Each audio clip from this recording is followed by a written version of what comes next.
Ladies and gentlemen, welcome to the Fix the Whale podcast. This podcast is about moving house. And this is the podcast where me, Sam Avery, and my co-host, Katie Tracy. Hello. We try and fix the world every week by just tackling a tiny problem. Tiny problem at a time. Slightly bit better each week. So this week, we have actually moved house, haven't we, Kate? We've moved to a new studio, which is part of the Have a Word podcast studios. So we're very, very thrilled to be here. We are. We're made up. I'm a little bit worried about the fact there's a really, really high definition camera. It's probably more that's than always high a worry for anybody. And we did say we were going to go on a juice plan and a weight loss journey and all that. And I don't think, I said no, I already feel like I didn't put enough makeup on. I haven't put any on. So no. Yeah, I'm trying to shy away from the camera a little bit. But we've done it on Zoom for the last few weeks. So it makes a change to actually wear clothes and comb my hair. Yeah. To do the podcast. It's much better. Especially when there's cameras involved. I think that's a good idea, isn't it? But yeah, how are the you, DPD man didn't mind. What relationship have you got with those delivery men at the moment? So the DPD man, it's always different. But he did terrorise me during lockdown.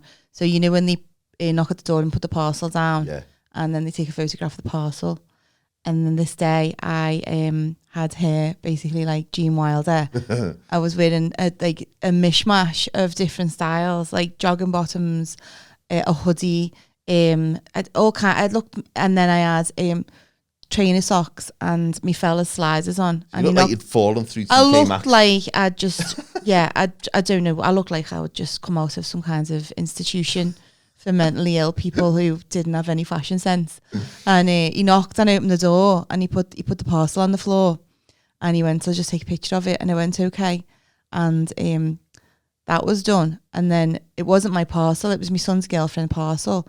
And then she immediately texted me the photograph that DPD had sent her to say, we've delivered your parcel. Yeah. And it was me bent over and all you could see was the top of my head. My hair was all sticking up and my sliders and socks. And I just looked Sexy. I looked like nobody owned me. So I'm not talking to the DPD people at the moment for that reason. You should at least make your pose. And I have posed. You know when they say, can I just take a quick picture? Yeah. I put the thumbs up in it. Yeah. I remember Bobby Firmino, who plays for Liverpool, there was a picture of him getting a temperature test for COVID and someone put the thing towards his forehead and he just smiled because that's what you do. I do that when they do that with that thing, that gun there. Yeah. Like, go. That's what you do. You smile when someone shoves something in your face. Yeah. But no, we've got the other delivery driver who delivers like ASOS and other parcels and he's nice. Yeah. I was going to invite him for Christmas dinner, to be honest. We saw him that often. But then when we were on holiday the other week, there was a man in this bar and he was on stage with the acts like dancing in his undies and I went, oh my God, is that our delivery driver? I thought it was him. I sent a photograph home. I was like, is this our delivery driver? And was he? No. Oh, just looked looked like him. Maybe there's a look that they have. We've got a guy who delivers we get some like, it's Gusto. We get like food delivered that you cook. You middle class fucker. Totally. So I don't know if it's pronounced Gusto. Enough? It's not pronounced Gusto, it's pronounced Gusto. And you get all the meals delivered and you get the recipes delivered and my wife likes it, so I like it because, you know. That's easy, I suppose. Is there enough food though? Because, you know, like when you get enough ingredients for a meal for two. Yeah. I always buy extra because I'm a greedy bitch and my fella's greedy. So the amount of ingredients necessary for one of those Gusto boxes, I feel like I'd have to have some toast before I went to bed. That comes with it if you tick the right box, yeah. They give you pre-toast. But we've got a guy called... It is enough food, I think. It's like... Because she doesn't eat that much, so I just kind of eat mine and then finish it. I'd love someone to say that about me. She doesn't eat that much. No, my wife doesn't eat that much at the meal, and then she might just snack a bit later, but I just plow through everything. In fact, when I go away with the family, I eat my food, finish their food, and then finish the kids' food. But then when you do the Gusto meal, so like if you're cooking it, don't you just have like sly bits before you put it out? You can't really, because it gives you the specific amount of everything. It's like, if it's like 35 grams of something, it gives you the exact amount. So but I don't do any of the cooking. But anyway, the guy who delivers Gusto for us is a beautiful man called Alex, and we know his name. Yeah. And we talk to him. And I don't know whether it's because it's Gusto, this guy is slightly more well-to-do. Oh, because it's like a middle-class delivery thing. I think so, yeah. You know. So it's not just going to be like Kev from Netherton. No, who does all the Amazon throwing. Yeah, there's your green beans. yeah. Did you order this hummus? They didn't have it, so we got you some of this instead. Yeah, so it's just, I think... Did you have gusto for your tea every night? No, 3 nights a week we have it. And then the other nights we go freestyle. Yeah. Or like just cook a meal. Like, oh my God. It's good though, because it takes that little... I hate in life thinking every day, what are we going to have for our tea? That's what it is. And even though food is like my favourite thing ever, my favourite subject, I have my breakfast and I think what I'm having for my dinner. And it's just a cycle of that. Yeah. But waking up and going, or going for a food shop and planning on what you got to buy for the forthcoming week, it just burns my head out. It's an extra thing you don't need in your life. No. The recipes are dead good. Sorry, this sounds like an advert and it's not. So, but if they are watching and they want to send me any free gusto, I won't say no. Yeah, we'll send Alex around with the leftovers. He's a very nice chap, and I've met his parents. But the Gusto ingredients come. So this is my gripe with Gusto, to make sure this is a balanced review, if you want to call it that, of their services.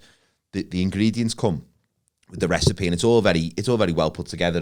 But my problem is I'm a terrible cook, because I've not cooked enough in my life. So it'll give you the first instruction. It'll say like, heat a pan, put some butter in. Open box. Yeah. Put clothes on. Stop drinking. And let Alex out of your house. Yeah. Stop stroking Alex's hair. And then it'll say, the word that I hate, it says meanwhile, which suggests that you can just do it while the other thing's happening. It's assuming that you can multitask. Yeah, it's assuming more of me than I've got. It says like, meanwhile, chop an onion. Chopping an onion for me takes about 40 minutes. Same. Honestly, I'm so slow. And then I have to stop for a little sob in the middle. You know if you breathe through your mouth, your eyes don't water. Oh, does it? No. Oh, right. Okay. But I forget to do that. I'll be thinking of you next time. Please don't. It's just hyperventilating over an onion. I'll be thinking of you next time I mouth breathe. Please no. I'd appreciate it if you didn't. Okay. I won't. I will now, won't I? I can't help it because this is now lodged in my head. Send me a voice note. I actually sleep. I breathe through my mouth when I sleep. Do you? And it's a burden I have to carry, because I just wake up and my mouth is just like disgusting. It's horrible. Yeah, and the average person eats 8 spiders in their lifetime. I reckon I eat more, because my mouth's just an open gap for them to climb in. I reckon I'm on about 15. It's all very well living in our country where we have little spiders, but imagine living like abroad. Wake up with like half a tarantula hanging out. Yeah, huntsman in your jaw. I had a dream about a really crunchy apple, and then I woke up and I was dead. But I snore a lot, snore a lot in the night. Yeah. You a snorer? No, sometimes if I've had a few drinks, I will snore. But I've noticed lately, I've started to do this thing where I sleep on my back and I go, and then wake myself up. Just make that one little noise. I've done that on like public transport. When you wake yourself up and you realise everyone's just buzzing off you. I'd rather sleep next to a really loud snorer though than a really not dead loud mouth breather. Oh, do you know what I mean? Awake, at least a snorer is committing to the snore, but this, oh God, it winds me up so much. What about the people who sort of start to sort of accidentally lean on you and start canoodling you when they're asleep? Canoodling. Where are we in this situation? Am I at home in bed with me fella, or am I on a train? I'm talking about on a train, yeah, on a bus. That's never happened to me. It happened on a plane to me. I had a fellow who kept sort of like snuggling into me, and did he? It was just a bit. I don't appreciate that. I didn't want to. So the elbows came out a little bit. I didn't want to, give him a proper Vinnie Jones in the face. You have to give off a persona. I told a man off to a sleeping man. Yeah, no, I told a man off on the train one morning because he was man spreading. Yeah. And he had long legs and it was chocolate on the train, but I was like, no, I'm sitting down. So he was man spreading, but he was on the seat on the outside and the inside seat was empty. And I hate that. Them pricks who do that need a smack. But anyway, so he's there and his legs were wide open. And I just went, excuse me, can I get in there? And he looked at me like he wanted to murder me. And then he moved and let me in. And then he opened his legs dead wide and I went dead loud. I must have just been like hormonal or whatever, but it was chocolate as well. And he opened his legs dead wide and his knee was against mine. And I turned around and went, excuse me, can you shut your legs? It's like 8:30 on a Monday morning and he just was mortified. Oh, I felt a little bit bad, but he knew what he was doing. Excuse me, could you just squash your bollocks together there for me, please? How big are your balls, mate? Just completely humiliate him in front of everyone. Your nuts must be like Buster Gonads. Yeah, it's just... I call it ball bunch. I see it a lot on telly. Ball bunch. Yeah. Does sound like a kid's TV You know, like show. when TV presents, especially like when the football's on and they're sat there on the chairs, and I'm not automatically drawn to their ball sacks. I swear down, I'm not. But sometimes when they have like smart trousers on and it gathers around because they're not tight, like jeans, and they haven't got the structure that jeans have got. So they're just like, you can just see the outline of like the little package, and it really knocks me sick. It's not a nice thing, is it? I mean, balls aren't nice to look at or even to own. I mean, as a ball owner. Beauty is in the eye of the beholder, Sam. Yeah, but you know, balls are just, and they get worse with age. They just, you They know. go lower, don't they? Oh, I mean, you know. I read that they get tangled in things. Well, sometimes I have the odd occasion where I've thought, have they swapped places? Like, I don't know if the balls, I don't know if that's like medically possible. But I don't know whether I've got twin boys and sometimes they, you know, pretend to be the other one. I don't know if my balls are doing the same thing, trying to play a little prank on me. Yeah, mirroring your boys, swapping round. Just playing little pranks on their owner. But yeah, balls are horrible to look at and to, you know, especially if they're taking up more space on the train. Well, that part of the body generally isn't the most photogenic. No, but there are a lot of photos of them. I know. If you look in the right places or the wrong places, depending where you are. But yeah, speaking of tightly fitting clothes around your balls, we had a Halloween party in our house for Halloween at the weekend, and I didn't order a costume until the last minute. Please tell me you didn't go down in like the Borat onesie. No. That was the only costume. Hi, kids. Listen. Happy Halloween. You'd be recording this podcast solo if I'd done that, because I'd be in some kind of holding cell, I think. The only costume I could get was a killer clown costume. The only costume I could get that would deliver the next day, because I didn't order it till Thursday or something. It was the wrong size. It came and it was far. It was big, but it was too small as well. So when I pulled it up, the bottom, like around the crotch, was just like, oh no! And it was not a pretty sight to look at. And bearing in mind, you're dressed as a clown, so you know you don't want to look like that. And we had this party, and it was all that, you know, it was dead nice. All the kids came. We played some games. Everyone left. And then, I'm so sorry. Bless you. I know, it's the thought of it alone just has a reaction. I'm allergic to Sam's nethers. Netheresians, thank God. Makes people sneeze. The pollen count was high that day, my friend. So anyway, the party, the revelers have left our house, and I'm just, you know, emptying all the rubbish into like a bin bag and stuff, and taking the bins out. And I forgot, it's trick or treat Halloween, so someone had knocked on our door, but I'd not heard them. So I still had my full killer clown outfit on with a ball cap. Not that I needed a ball cap, but I had like red hair bits coming out the side. And I was putting the bins out, and I just opened the door, and there's all these kids stood there, and they went, trick or treat. And I just went, oh, like that. And then I pretended to say, yeah, treat, and offered them the bins. And they didn't understand I was joking, and the parents were at the end of the path, and I don't think they thought it was very funny either, but I had a little chuckle to myself. You'll have a reputation in that street now. Tight crotch bin man. I don't mind the trick or treats, the cute, but it's when they're like 17 and 18 and you open the door and they're like sexes, like dressed as sexy, like whatever, and get like that trick or treat, and you're like, get down the path. Yeah, come on, get off, get away. So what are we fixing this week, Kate? Hey, we're fixing moving house. Moving house, yeah. Because we've moved house. We've moved to this lovely place that we're recording, and I suppose everyone's moved out at some point, haven't they? Yeah. At some point, whether it's, you know. Have you moved a lot? I think I moved a lot when I was younger, because I was just like staying in a place for 12 months and then moving like with mates and stuff. Oh, and yeah. Moving again to another flat or to another house and just renting. I think as an adult. Like, I'm glad I never had that lifestyle. I would have hated it. It was all right, because they were fully furnished houses, so you didn't have to pack anything. I know, but when you move into a house with your mates and they're not as clean as you or whatever. Or they're cleaner than you. It? And then it lifts, what is it, high tide lifts all ships. I went out with this lad, right, for like about 12 months, and he lived in a shared flat in, it doesn't matter, by town. And he said, do you want to come for your tea? And he shared this flat with like 4 lads his age, and I was like, oh, yeah, all right. And I went, and I was walking up the stairs dreading, thinking I was going to go into like a sticky hovel. And I walked in, and it was like spotless, right? And these lads were all in like the 20s, late 20s.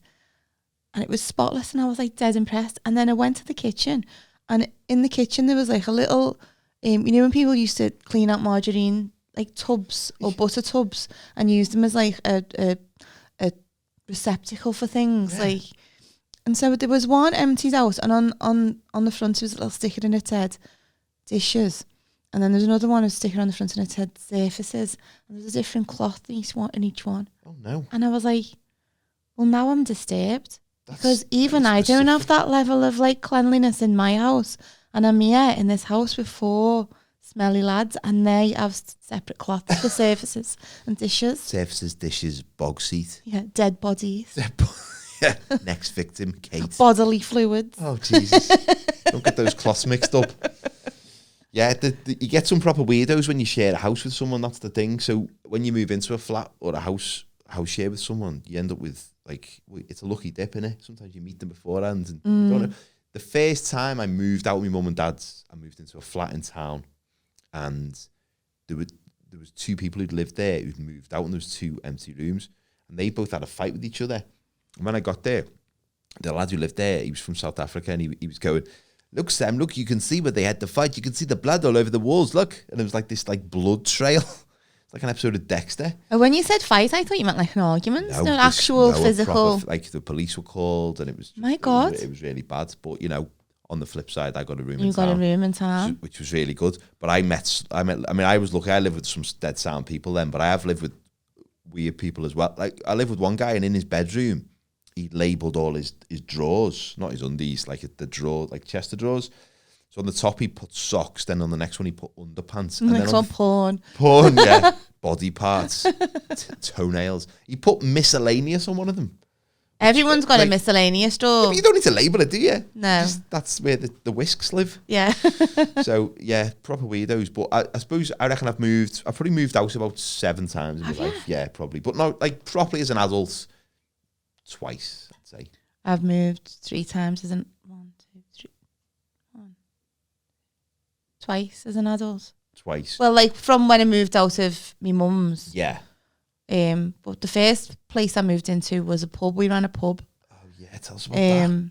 We were too young to run a pub, and it was like it was by Walton. It was my ex partner and me. It was his brother's pub, and then they gave it up. And he said to him, "Do you want to take over the pub?" And he went, "Yeah." And I met him because I was a part-time barmaid there. I was a student, and I was working there part-time. So me and him got together, and then we just decided we were going to run the pub. And was it like EastEnders? It was mad because it was a really big pub, and it was right by Walton Prison, and it was massive upstairs, and it was just like it was an experience. How long did you do it for? I lived there about 2 years, and he was there about 3.5. So you must have met some characters in there. It was mad, like you don't, because we were only young. I was only like 21 and he was like 25, 26, which is quite young to run a pub like that in the area it was. Because there was some really like rough people who came in, but there was some really lovely people who came in. Some of the roughest people are the nicest people, aren't they? You know, there's people who've like, they look like they'd stab you. Yeah. But they'd give you the last, you know. We had some run-ins like with like the local villains. Like I got a knife pulled on me once. Yeah. Yeah. You said that. You're talking about it very casually. Like and one time the police came in and sprayed CS gas everywhere. Oh, Jesus. When the pub was empty, and then they went in the cistern in the toilet, and someone had left a big massive bag of drugs in the toilet, and some fella will come in after the police had gone, went straight to the toilet, couldn't find his drugs, went out, and there was like police chases and everything. Oh, Jesus. But we had like this little group of old men who used to come in every afternoon, and they were my fave, because we do like, they do the quiz out of the Echo, the local paper, and then they'd all like have a little Aussie white, and then we'd play guess the age of the celebrity, and I just loved them. It was so funny because we were right by Walton Prison, so we'd have people coming on like visiting day, who, I bet. like young girls who come all the way from North Wales or whatever, and they'd get off at the station and didn't know where it was, so we were like the next to the station, and I used to work every day, and I remember this one girl come in, and she come from like Llangollen or somewhere, and she had this baby in a pram, and she was lovely, and she's like, "Oh, where's the prison?" I was like, "Oh, just down there." And she was like, I've got to go, I'm going to visit, but it doesn't start till like such a time. And I was like, well, and I was like, do you want a cup of tea? Because like it's a pub, supposed to be serving drinks, so I made her a cup of tea, and I was like, I'll run upstairs and make you a little butty. And then she was telling me all about the story and that, and then I think she must have told other people, because people started coming in then. Oh right. But for kids' butties. This day though, one fella came in, and he'd just been released, and he was with his wife, and I recognised him, he was local, and he has his little HM Prisons carrier bag, And it was about 12:15. Carrier bags? Yeah, they give them a carrier bag to put the stuff in, and they give them money for like to get home or whatever. But does it have HM Prison on it? It used to. Say, because that just gives the game away, doesn't it? When I know, but people would pay like 50 quid for that now, to be ironic, wouldn't they? Yeah, you but he'd come in the pub anyway with his wife, and he was local and I recognised him. It was about 12:15, and I was like, oh, what do you want? And he's like going, what you love? What do I feel like? What do I feel like? And she's just like that, giving him daggers. And he's going, I just don't know what I feel like. Oh, I know. I'll have a steamboat at 12:15 in the afternoon. And I was like, all right, okay. And she went, what do you want? She went, just half a lager. She was livered right already. And I was like, these are going to have murder. So anyway, I did his drink and all that. And he picks up this drink that I saved him. And he took one swig and went, I mean, he went like this with the drink and went, here's to the sweet taste of freedom. Like Nelson Mandela or something. And then he took his drink of the drink and put it down and was like, oh, that was just delicious. And she turned around and went, oh, fuck off you. You've only been in 2 weeks for non-payments of parking fines. And he was there like he'd just done the long walk. It's hardly Andy Dufresne, is it? Oh, it's hilarious. That fucking hell. That's because if you were in prison, you'd be thinking about what you're going to say when you have that first drink. And he's obviously been thinking. Yeah, but he's only done 2 weeks. Exactly, he's done 2 weeks. But he's thinking, I'm going to say this line. Everyone's going to, cheers to you, my good friend, for doing the time and not snitching. To freedom! To freedom and beyond. It's like, fucking hell, mate, you've been in there for a cup of coffee. Like, that's it. Why was she fuming with him, though? Just because he was being a twat. He's only been in for... Imagine picking your fella up from prison and he's like that. Oh, I've been dying for the drink. And you just be like, you knobhead, you should have just paid your parking fines. I actually think 2 weeks in prison I wouldn't mind that. If you put me in a prison for 2 weeks... if it was a low security prison and I was not near people who were going to attack me in a sexual way or a physical way, I reckon I'd deal with that. I just don't think I'd want to even leave. Like a boot camp situation now, because all the people in it are dead hard. Okay, so maybe take that out of the equation. Put me in solitary then for 2 weeks. I'd do that. Like, there was a documentary on about... I'd love to do solitary for 2 weeks. Exactly. There was an O.J. Simpson documentary. And it was all about where he was now. It started off like the trial and the murder and all that, and then what happened afterwards. And he got to this point where he was in this low security prison, and they were showing him in there, and he was just like playing a bit of FIFA. He was like having a brew, just like chilling. And I was like, give me 2 weeks of that every January after Christmas. Perfect start. I think that should be the prerequisite for anybody in a long-term relationship. You should be allowed like 2 weeks just on your own, time out. Just do that sign. Yeah. Once a year, you get to go away for 2 weeks. Yeah. Just not bothered. Just going to go and scroll through Netflix for 2 weeks and not watch anything. Be amazing. Be amazing. And then come out and have a steamboat. To the sweet taste of freedom. I'm going to do that next time I get next time you get a release from prison. A parking ticket. Just pay it and go, to the sweet taste of freedom. Yeah, Do you find moving house stressful? Yeah, really stressful. When we moved... So me and my wife moved before we had kids to where we live now. And when we moved, at the time, we were like, right, we'll move here for a few years. We had this big plan. We'll move here for a few years. Stay here for like 6-7 years. Then we'll move on to like somewhere else. And And the fucking stress of getting the house sorted, getting all the things in the van, getting everything completed, you know what I mean? Getting into the new house, finding all the problems that you couldn't see on a viewing. Oh, bloody hell. I just thought, I want to die in this house. I'm not moving ever again. I don't care. I just want to die in this house. Like, not soon. But. No, it's all fun and games when you view a house and someone's just had the Sunday dinner and they're all happy and the house smells like a nice Sunday dinner and you're like, oh, this looks like a dead cozy house. Yeah. And then you move in and go, oh, I didn't know there was fucking slugs in the kitchen. Yeah, everywhere. Where were they on the viewing? Yeah. The viewing, that's the most... It's like going on a first date with someone, innit? You don't see the cracks on the bathroom like ceiling on a first date, do you? You don't see the psycho elements of someone's personality. You just go in, and on a first date... Well, you know my theory. First date, go hard or go home. Be the worst version of yourself. Exactly. No surprises. That's what you've got to be, innit? Just go in and just be, like, brutal. No, but when I got my first house and I moved in with my son and I literally didn't have a pot to piss in, I literally got a mortgage by the skin of my teeth. I think it was on about $8,500 a year. I don't know how they give me it. Yeah. But I remember moving in and I think we got given a 3-piece suite by some neighbours and it was boss. Nice.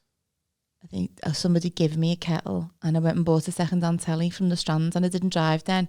So I had to like carry this big, and it was not like a flat screen telly. It was like a big box telly. It was dead heavy. I had to carry it to the taxi rank and take it into the taxi. Do you look like, is it Evil Edna from Wind in the Willows? So it's not the talking telly. I look like I just walked up to TJ's like that. It, yeah. Ta-da! But then when I moved in, I just felt like I couldn't believe I was allowed to own my own house. And I basically kept going around like just like touching the walls. Yeah. Sounds dead cheesy, but you can't believe that you're allowed to own a house. I spent a great feeling. 45 minutes when we moved into this house we're in now, just lying on the floor of the living room and looking at the ceiling going, that ceiling's mine. That bit, the ceiling's mine as well. And it wasn't even a nice ceiling. It was Artex. You know, it was horrible. But it was all mine. But then we found loads of things that you don't find on a viewing. Yeah. Like we found this was only a couple of years after moving in. The actual, the bathroom, we got the bathroom done, so they had to take all the old tiles out. So they took all the tiles out, they found another layer of tiles, they just tiled over the tiles. Oh, amazing. So they took those tiles out, they found another layer of tiles underneath them. They took those out, I think it was 3 sets of tiles over each other. So when they took all the tiles out... Oh my God, who lived there before you, Fred West? Then there was 17 bodies behind the last set of tiles. Yeah, that was a real shock when we found them. But in the end, the bathroom had gone from this small little bathroom, it's like a squash court now. It's massive. Amazing. It was just like the walls were closing in.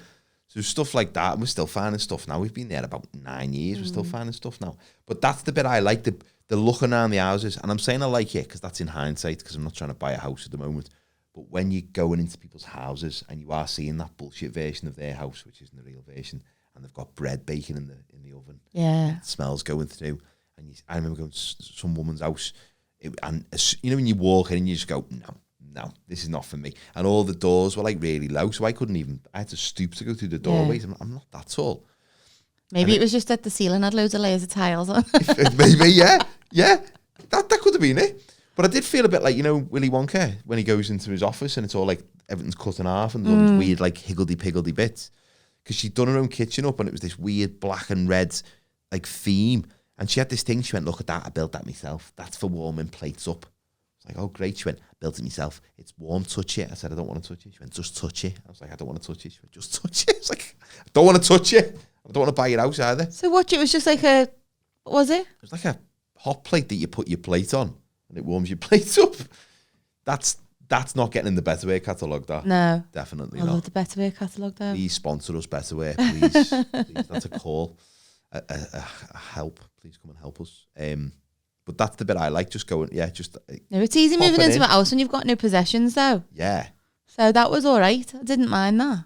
And then did you find anything, like, at fault with that house when you were in there? Not on that. Put me off. It was quite a solid house, to be fair, and it not long had new windows in, so it was all like in good nick. And I just loved that it was mine, but I didn't like the way it was decorated. It had all dark wood skirting boards and banisters, so I myself painted all the woodwork in the entire house, and it was like 3-bedroom house, and it was dead. It took ages. Did that, and then I stripped the walls because it had that blown vinyl stuff on, and I was like, I can't afford to plaster it, so I'm going to put lining paper up. Didn't have the first clue, couldn't afford to pay nobody.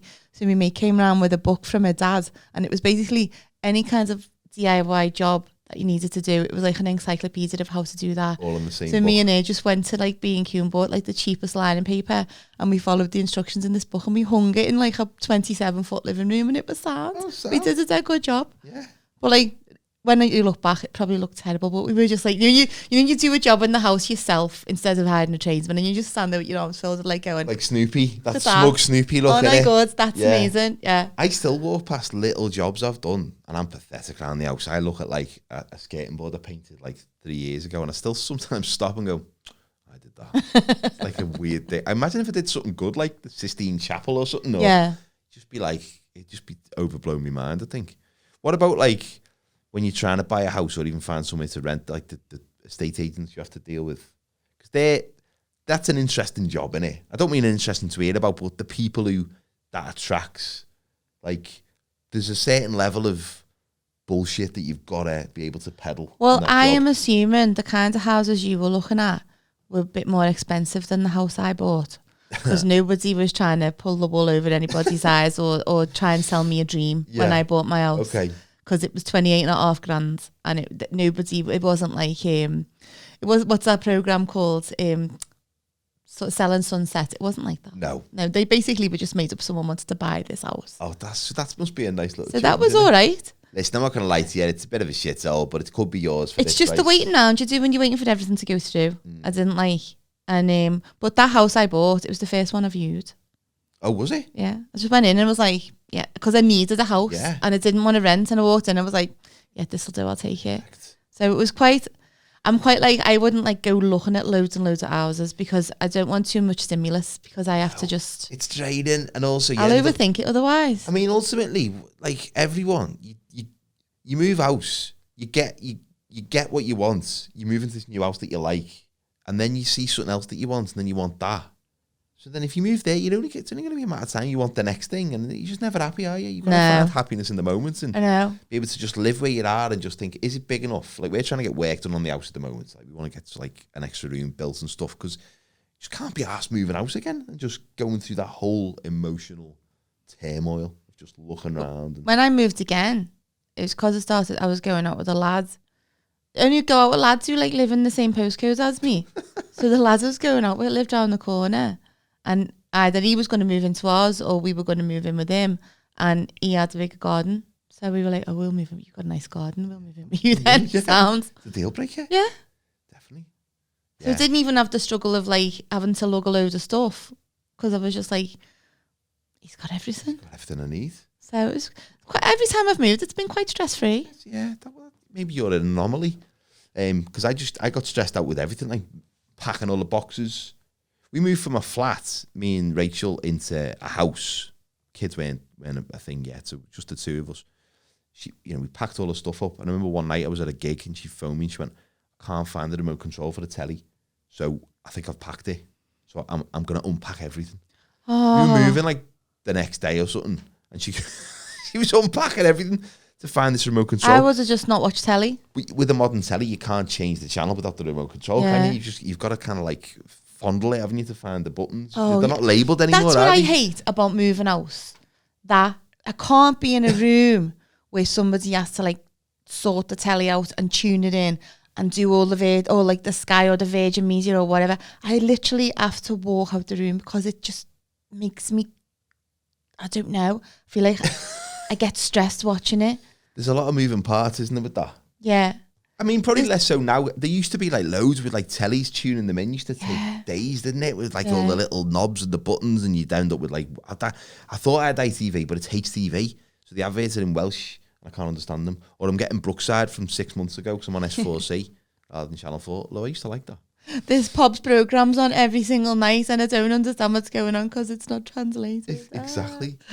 So we had all these guys who came and like, put all the stuff in boxes and lifted them. And there was a guy, two fellas came and did it. I think it was about 400 quid, which sounds a lot, but for what they did, it's a long day, that. It took them about 6 trips from town to where we live now. And the one guy was like, I think he was 71, and he was still lifting boxes. But obviously it kept him young, and his form, the way he bent his knees, he was just like, ooh, it's like, it was my mate's dad's like that. He's nearly 80, and he is like the strongest person I've ever met. Is he one of them guys just like keeps his finger in? He's that fit. He just rides his push bike everywhere. He's got his allotment. He still like goes part time doing tarmacking because he can, and he knows fellas who do it. So every now and again he'll just go and do it. Just a little bit of time. Just get a little bit of ale money. That's it. Well, that keeps you dead strong. Yeah, because otherwise what do men do? Most men retire and then die because they've got no hobbies, or they just sink into the sofa and watch police. God, that's depressing. Most men retire then die. It is. That's what I'm saying to me. Dad, get a hobby, man. Because isn't it bad then people who retire and go, got all these plans, and then like they'll die 6 months later, and you're like, oh fucking hell. You just never make plans, you see. Heavy that. Sorry to bring everyone down. So if you were going to sell a house hypothetically, and you were going to have people come and view your house, but let's just say you didn't really want to sell your house, but someone was making you. So basically you want to put off all these people. Put off potential buyers. What would you do to put off potential buyers? I'd pay me mates to pretend to be terrible neighbours, to have a murder in the street. Yeah, what would they do? Just just letting the dog shit on the path and stuff like that. Get loads of that joke shop poo and just leave it on the thing. That'd be good. Or getting them to make loads of like inappropriate sex noises at 2 PM. oh, not in there, Barbara. Just 2 of them like making all these. Or just get one person to make 2 people's noises. Yeah, or like hire a trained rat.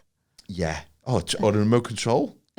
No, you that's a real one, but like a tame one that's been trained by an animal. Can you train husbander? rats? Is that what it's called? Husbandry. Is that like anyway? I'd get someone to like tame a rat and train it to do its bidding, but then I'd bring it in and just like be like, okay, send the rat out.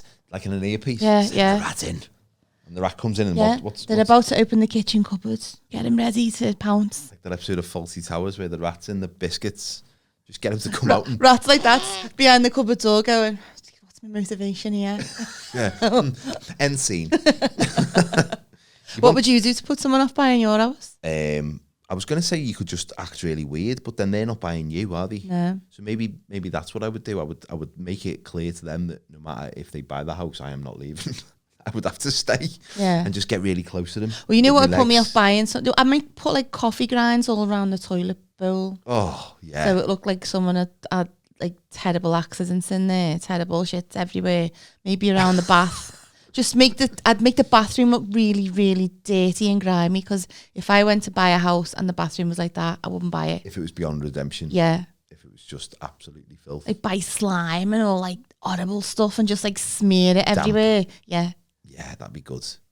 Or make it look like you're covering up problems that aren't actually there. We saw one house and it looked fine. A rug over a dead body. Just like a little bump.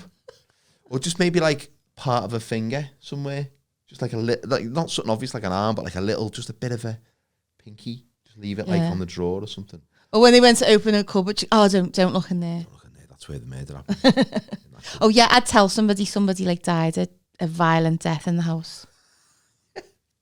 About 20 minutes ago. Because I remember I was looking at buying a house moving years ago, and it was in the street where my mate lived, and she told me that one of the woman who lived there, why the house was for sale, because she hung herself over the banister. Oh Jesus! I know, but the house is really cheap. I know. And that's why. It's a really strong banister. She gave up her life so I could get a cheap house. But that's another way you could get someone to sell a house, couldn't you? Because like all those old Hollywood movies, they're trying to get someone to sell a house. The big company, big corporations trying to get some nice family to like sell the business or sell the house, and they bring all the heavies in, don't they? Or they bring the scare tactics. That'd be another way you could get it. We want to build our nuclear plant on this land. We're not leaving. 6 generations of our family have lived here.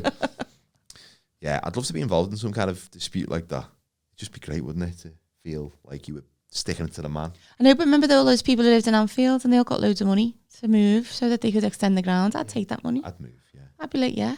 Like the guy on the M62, innit? When you go up to Leeds, have you seen that guy? And there's like they obviously offered loads of money. I bet you they regret that now. Oh, have you driven past and there's just like smog everywhere? How do you go down his path? Is there a tunnel? There's a tunnel the other side and you go under. I'd like to visit. Imagine the noise. I'd at least build a butty shop. You can make loads of money, couldn't you? But even the sheep, there's some sheep on the next. Well, I'd build a brothel there for all the lorry drivers. Jesus Christ, yeah. Forget a butty shop. You got to think big, Sam. That's a good idea. Yeah. Motorway brothel. I'm sure there are some of them actually. I saw one on the A1 once. It was like a porter cabin, but it had like a red light. Wow. So, they went all out with that aesthetic, didn't they? Yeah, but the M62, you could make it like a big Vegas brothel, couldn't you? Yeah. Yeah. And have a Starbucks as well. Starfucks, call it. Oh, that's a good one.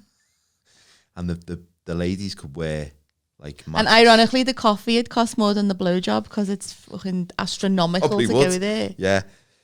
Can I have full sex and a cappuccino, please? In what order? Skim milk, because I'm trying to be kind to myself. Oh, there's a hair in this coffee. Where's that come from? Yeah. And a packet of mints. What would you fix about moving house? Well, I seem to do this with a lot of things we fix, but I would hire a person to do all like the stuff I don't want to do, and not necessarily like viewing. I don't mind viewing houses. I mean like all the stuff like when you do buy the house, they take care of all like the phone and the solicitors, and basically just have a PA. Yeah, it would be good to hire a PA who took care of all that for you when you go in the process of buying a house. I think the most beautiful story that this podcast the Fix the World podcast can go on is that we get to the point where people will pay for you to have a PA, and then the podcast is no longer needed because you are totally. That seems to be my answer to everything. That's a good answer. Everyone would. Life would be if better I with a owned PA. like a mortgage providing service or a solicitors that did the conveyancing, I would also say, right, I'll offer you the option of giving us another 500 quid. You've got this PA who is at your service. Yeah, that'd be good. And they take care of it. They will even come in and plug your telly into Virgin Media. Yeah. Oh, yeah. Even that. That. Yeah. And they'll take all. They'll tell you all your curtain measurements, what you need, or whatever you need. You know, what's the best size bed for which room. They know all that, so you don't have to tit around with a tape measure and a list. And Miss Tracy, do you want full fat milk or semi-skim? Because there'll be a pint of that waiting for you when you get there with the keys. Yeah. That'd be the deal breaker. That'd be a good one. I know it's an extra $6,000, but you get milk. So it's not What all would bad. you do? I would just reduce house prices across the board. And I don't think this is an easy thing to do. But as a concept, I think that would be great, because I think for a lot of people getting on the property ladder, first thing is so difficult. And I know people who are in the 20s I now. feel like we're saying this because we're both on the property ladder and we might come across as smuggy, yeah. I think that's a good chance, yeah. But I know people who are in the 20s who are like trying to buy a house, and it's dead hard because they rocket up. Wages have stagnated. I couldn't afford a deposit now if I had to buy a house. There's no chance. It's just everything's so expensive. I was just lucky because my deposit when I bought my first house was like 1,400 quid. And I had to borrow that. I couldn't have saved it. I had no money. Yeah, well, I mean, even then, yeah, things were like, but at least it was affordable. It was something you could achieve. So, but I don't think that's going to change, is it? Because, you know, and I'd probably stop landlords buying so many properties and just basically owning half of the town. Well, they don't have to buy properties and charge shit rent, and they need to be more caring about what the people who live in their houses, because a lot of them aren't. No, not at all. But I suppose a simpler fix would be when you go and view a house, you're not allowed to tidy up. So you go in and you see it how it's going to be. So none of this baking bread. You go in and you're like, they're having an argument. There's pot noodle on the floor, and someone has half flushed a jobby. A jobby? Are we jobby? Are we jobby? Jobby. My mate went to view a house once and they hadn't flushed the toilet, and she said to them, whoever's flat it was had left, and the estate agent was there, and he went, any thoughts on the property? And she went, yeah, tell the person who owns it to flush the toilet next time, because they've left a load of piss there, and also tell them to drink some water, because that looks like Red Bull. Well, I don't understand that though, because if you know your house is going to be viewed, it's like people whose houses are on the telly, right? I saw a clip of Jeremy Corbyn coming out of his house before the last election, before he left, and he had all weeds growing in his flags on his front. I was like, if you know the press are going to take a bit of pride in your house, Jeremy, weed your garden. People are going to see. If you're trying to run to be Prime Minister, you know, at least get some of that squirty stuff and being take pride. My friend and her fella years ago watched a porno, and it was filmed in a house, and she said the couple were having sex and it was an amateur one, and she said as the camera panned across, there was like some empty coffee cups on the floor with like a little drop of coffee in the bottom, and she says I'm sitting there watching it going, well, you would have just put the cups in the sink before you started filming the sex, wouldn't you? So it's that level of care. Me right off me stride, that. Make your house more pleasing to the eye. But maybe they were going for the totally natural looking love scene where the moment took them. You know, if the throes of passion are surrounding you. Yeah, you can't stop halfway through and go, I'm just going to go and rinse them cups. Just going to go and load the dishwasher. A euphemism. Before I load you. Yeah, that does sound like a euphemism. So thanks for listening, folks. Thanks for watching. If you've been watching us on the old YouTubes, or listening to us when we win, you couldn't see our faces. Yeah, exactly, and not on Zoom. So yeah, it's been good to be back in the flesh. And if you want to get in touch with us, if you've got anything you want us to fix, or if you've got any suggestions on the subjects we've done already, you can contact us on fixtheworld999@gmail.com. Why is there a 999 in there?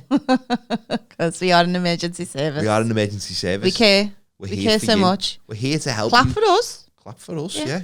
We're more important. I mean, I say that. And we have to say where our podcast has been brought to everyone from? Oh yeah, so we're from this week. We are from the Have a Word Studios, which is where Have a Word podcast is produced and recorded, and we are very grateful for them for hosting us this week. And we'll be back next week with another episode. Next week we will be tackling the subject of game shows. Game shows. That's exciting. Yeah, in fact, we should get a new theme song for next week, which is more game show centric. I don't think that theme tune that I've just hummed will resonate with many people. What was it? Play Cartwright. Oh God! Yeah. Barrymore. Was he on that? No. He was on strike at Lucky. We'll go into this in the next episode. Well, let's not get ahead of ourselves. But thanks for listening. Thanks for watching. Bye. See you soon.